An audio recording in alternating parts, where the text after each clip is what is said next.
I wrote the song American Beauty. It really started with the title. I really like the phrase. I don't know where I'd seen it. Um, but it kind of popped into my head as like a cool title, and I was like, all right, I'll work with that and see where it goes. And it was a song that came together in two parts. So I had the first I'll call the first part of the song, and then we'll call the second part of the song kind of like the outro, I guess we'll call it. But I had that, like, the strumming pattern, had this really basic acoustic, nothing crazy, just like a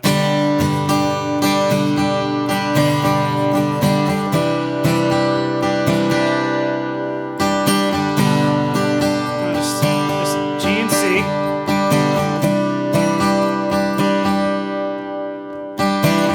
Stares in the mirror, brushing her long hair down. Music playing softly from the stereo. Oh, a D chord. And so we worked our way through that, and then you get to the chorus. So this girl's gonna make it shine with her American Beauty.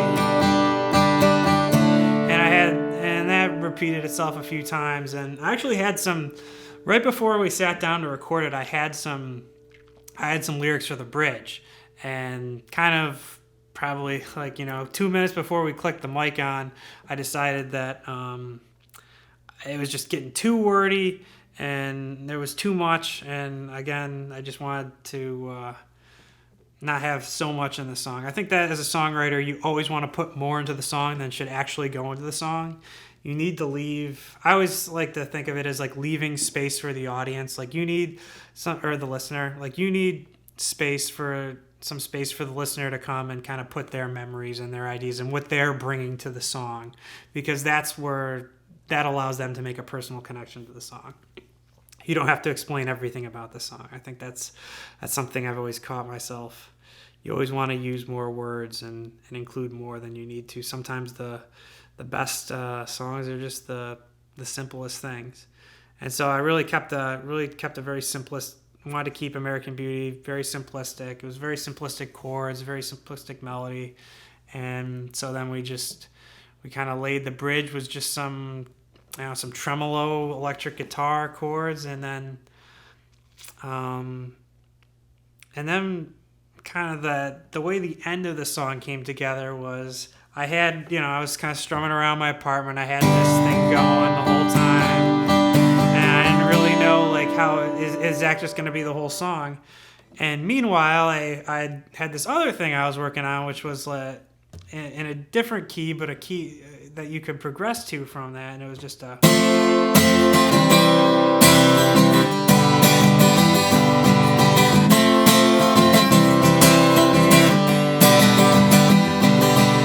Love will come and love will go. Then you're high and then you're feeling low, and I had that thing going, and I was like, wait a sec, like, I can marry these two things together. So I came in, and after the third chorus of American Beauty, you kind of have this, and you hit the.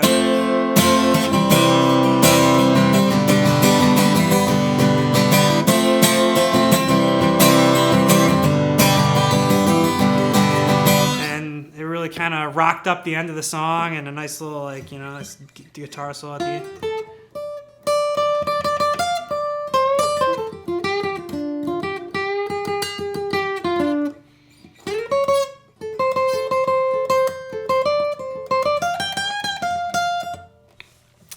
And yeah, that's why there's that kind of abrupt shift in the song. And I thought it really made it something special. It made it something more than just kind of me just kind of sitting.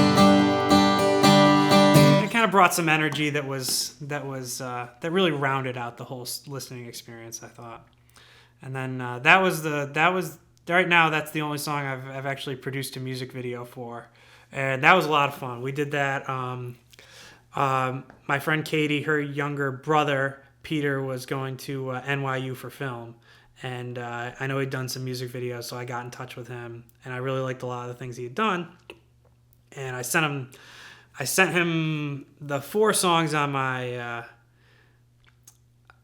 I sent him the 4 songs on my EP, and or the 4 songs of the demos that I'd done Subcast. Sorry, it wasn't the EP. The EP hadn't happened yet, but An American Beauty was probably the one that was the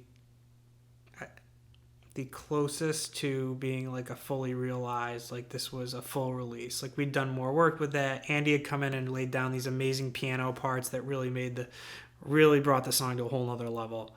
And we both agreed that there was just some nice imagery in the lyrics. It lended itself to being a good visual experience. And so Peter got a friend of his who was going to NYU for dance, and over the course of probably 3 or 4 days in total, we shot the video in and around New York City. It's kind of cool. We're at some pretty neat locations. We did some shooting in Central Park. We did some shooting at Bethesda Fountain. We were on the High Line. There's some shots in my apartment, some shots in her apartment, and some shots on the subway. We actually had to, in order to get the subway shots of the empty subway, we rode the 6 down to Brooklyn Bridge where it turns around, and when they make everybody get off, we kind of had to hop a few trains to dodge the conductors so that we could shoot while it looped around to go uptown again. But that was the secret to getting that footage.